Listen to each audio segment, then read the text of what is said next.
Yeah, we're really doing a talking head forecast today. Yes. I just zoomed in on my face. I thought it'd be funny to do a full forecast like this. But yeah, hopefully everybody is having a good day out there. Good morning to everybody. Wake those eyes up, make them wide.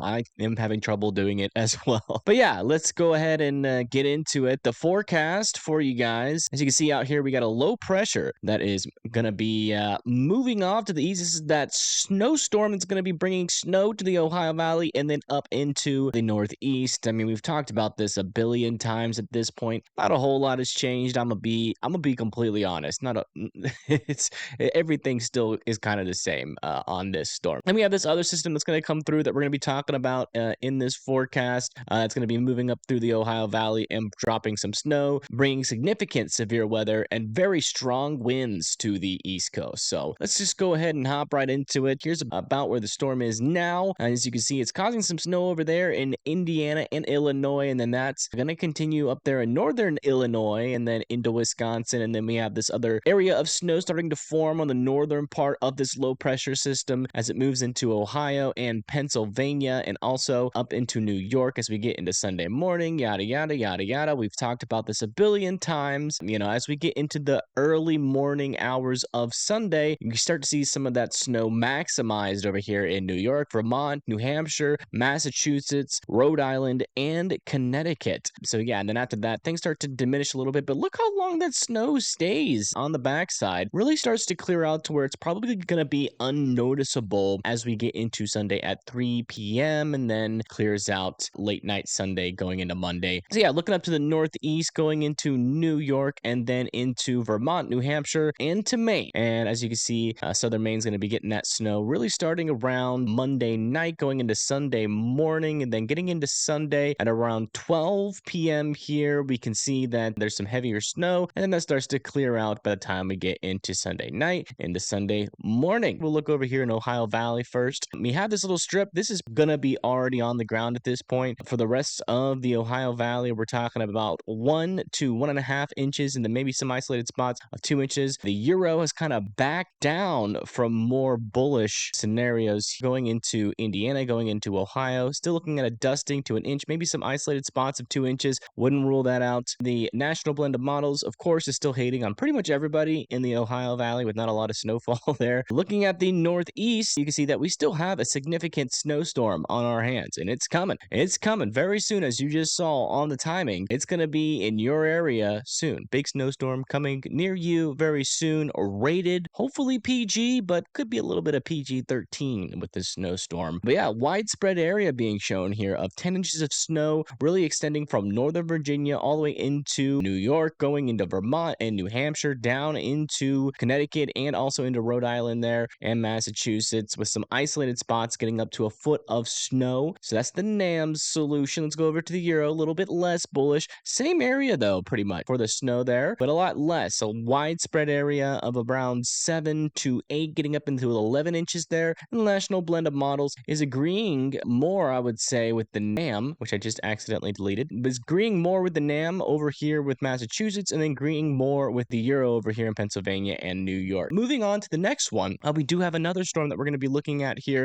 It's going to come in on the backside of this storm that's going to be impacting the northeast. And this one's going to be a chonker. It's going to be a very strong storm on pretty much every single aspect of the storm. We're going to have blizzard conditions. We're going to have major snowfall. We're going to have severe storm tornadoes, some possibly strong. And what I mean by strong tornadoes, I don't mean EF0 is basically just high winds that are going in different directions. But when you get past the EF2, that's when well-built houses can really start to get torn apart and cause a lot of damage. And that's the threshold for a strong tornado. Now, EF1s can still be pretty damaging as well, especially to trailer homes. I just wanted to give you like a better understanding of what strong tornado means. There's definitely a difference between an EF2 and an EF0 in terms of damage, injuries, or potential life-threatening condition with those kind of storms. But anyways, getting into the models here, you can see that we do have some new storms going to be starting off over here in Monday. That's January 8th, 2024. And we start off strong with some pretty strong snow over here near New Mexico, going into Colorado, into Kansas, and then that spreads up into the Ozarks, Missouri, Iowa, going into Illinois, Indiana, Michigan, and then we have that backside snow start to form in a big band here going into Arkansas, Missouri, Iowa, going into Illinois, Massachusetts. Did I say Massachusetts? What's wrong with me? Michigan, and then after about that point, things start to really calm down out here as we get into Wednesday. But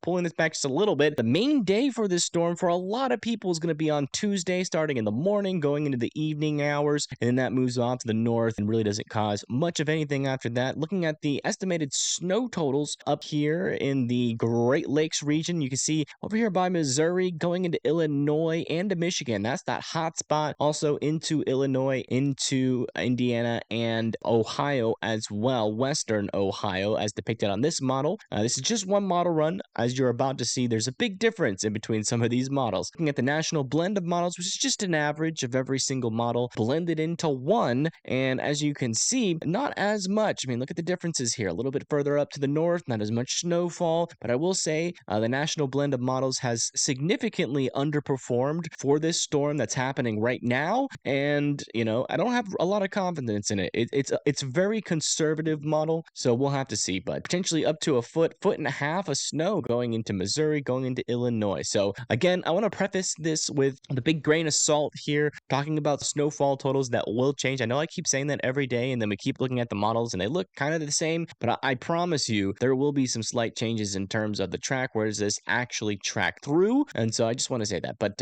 going over to the snowfall totals over here, a little bit further down to the south in the central plains, going into the southern plains here, mainly for Kansas, going into Colorado and the panhandle of Oklahoma and Texas. Could expect a dusting of snow to a couple of inches there for northern Texas. Going into Oklahoma, maybe even 2 to 4 inches. And then this big strip here is between 7 and a foot of snow. And then back here, it's between 5 and about 10 inches of snow. So again, things are going to change. As you can see, another humongous disagreement here between the national blended models and the GFS. So we'll have to see who ends up being correct with these snow totals. But coming over to the next thing here that we're going to be talking about is the winds, starting over here in Texas, going into Arkansas, Oklahoma, going down into Louisiana. You can see that some of these winds are going to be almost tropical storm force winds. We're talking up to 40-mile-per-hour wind gusts as this thing gets started. And then as that pushes into Mississippi and Alabama, we could potentially get up into those 50-mile-per-hour winds, with some isolated areas seeing the mid to upper 50s. And then now look down here near the coast for Alabama and Mississippi, going into the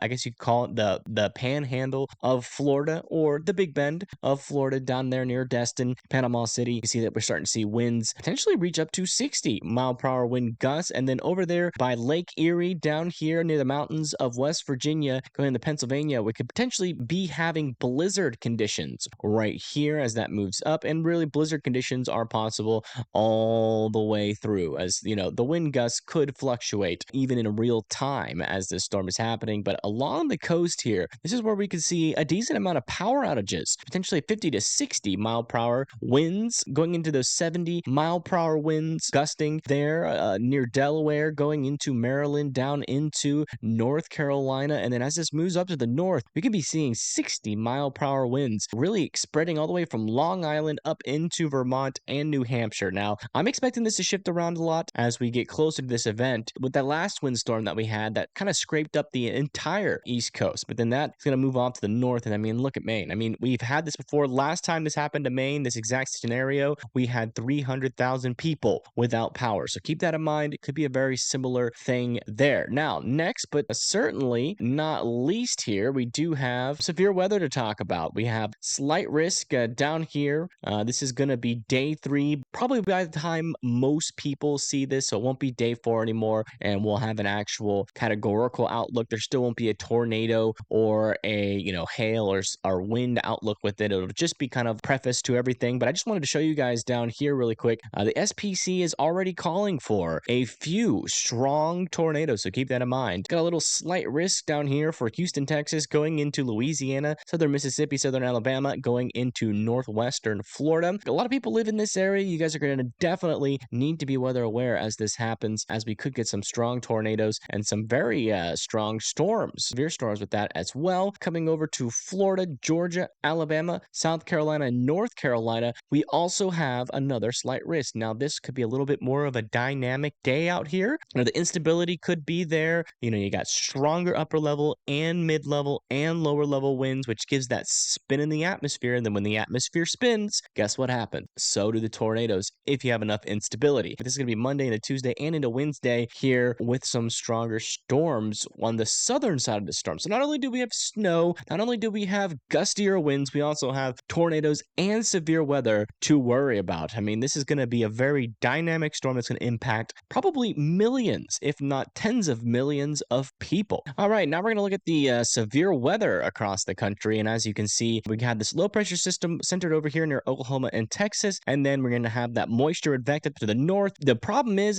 that could have too much forcing out in front of this thing initially. And some of these storms might not be as organized, but if any of them can get organized, they are going to pose a tornado threat and maybe a potentially strong tornado threat. So there's going to be a lot of competition for the fuel for these storms. So might not really see anything, or we could see something. Still a lot of variability in that scenario, but there should be enough instability to fuel some strong storms and potentially some tornadoes and some potentially strong. And then going into the 9th here at around 6 a.m., you see it really clears out in front of this thing. And, we're going to have enough instability and spin in the atmosphere as this clears out. So, this should favor the storm, at least right now in the models, is favoring the more linear mode. And so it should be kind of like QLCS. But if we start to get more discrete cells, which are cells that are pretty much all by themselves in the environment, they could produce strong tornadoes as they move to the east here. So we're really going to have to watch that as this line forms and then moves off to the east from Alabama into Florida, going into Georgia, also into South Carolina, North Carolina, and potentially just on the southern side of the Virginia. But there's not going to really be too much instability with this. But yeah, I mean, there's going to be a lot of spin in the atmosphere. When comparing this to other storm events, this could potentially be one of the most tornadically active storms that we have had in a while. Also know that there are some scenarios here where nothing happens, okay? This is going to be a real boom or bust type of storm as that moves off to the east. That's pretty much all I have for this forecast. Thanks for putting up with my extremely zoomed in face the entire forecast, and I hope you guys have a wonderful rest of your evening. Don't forget to like and subscribe, and I will see you guys on the next one.